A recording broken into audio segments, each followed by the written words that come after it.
Kalian tahu nggak sih, di pemakaman para raja di Imogiri, terdapat sebuah anak tangga bergelombang yang ternyata adalah makam seorang pengkhianat yang dihinakan dengan cara diinjak-injak. Begini kisahnya. Pada tahun 1628 dan 1629, Sultan Agung dari Mataram pernah melakukan 2 kali percobaan serangan pada VOC di Batavia. Hal ini karena VOC dianggap memonopoli hasil bumi dan memeras rakyat dengan kebijakan semena-mena yang hanya menguntungkan pihak VOC sendiri. Namun, pada percobaan pertama di tahun 1628, pasukannya gagal menaklukkan kongsi dagang Belanda itu akibat sulitnya pasokan logistik bagi para tentara kerajaan Mataram. Sadar dengan kesalahannya di percobaan pertama, jelang percobaan kedua 1 tahun setelahnya, Sultan Agung membuat lumbung-lumbung pasokan logistik bagi tentaranya yang tersebar di beberapa tempat. Ia merahasiakan lokasi-lokasi pasokan logistik ini agar tidak ketahuan oleh VOC dan hanya mengabari orang-orang penting dan terpercayanya saja. Namun, suatu ketika saat perang mulai memanas, VOC tiba-tiba saja mengetahui posisi lumbung logistik itu dan memerintahkan penduduk pribumi membakarnya hingga habis. Akibatnya, Sultan Agung lagi-lagi kalah untuk kedua kalinya. Namun di balik kegagalannya itu, timbul sebuah pertanyaan.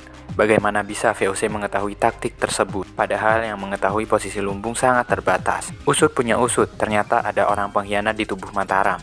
Orang itu adalah Tumenggung Endranata. Dengan diiming-imingi akan diangkat sebagai raja jika nanti Mataram runtuh, Endranata membocorkan lokasi lumbung logistik pasukan Sultan Agung kepada VOC. Setelah pengkhianatan ini terbaca, Endranata dihukum dengan sangat berat. Ia dieksekusi pancung atau potong kepala dan tubuhnya dipotong 3 bagian. Masing-masing bagian tubuh itu lalu dikubur di tempat berbeda-beda yang berada di kawasan makam Imogiri. Satu di Gapura Supit Urang, satu dekat kolam di sisi kanan, dan yang paling jelas berada di tangga naik menuju Gapura Supit Urang. Posisi makam Endranata si pengkhianat berada di tengah-tengah anak tangga, dan bentuk yang berbeda sendiri dengan anak tangga lainnya.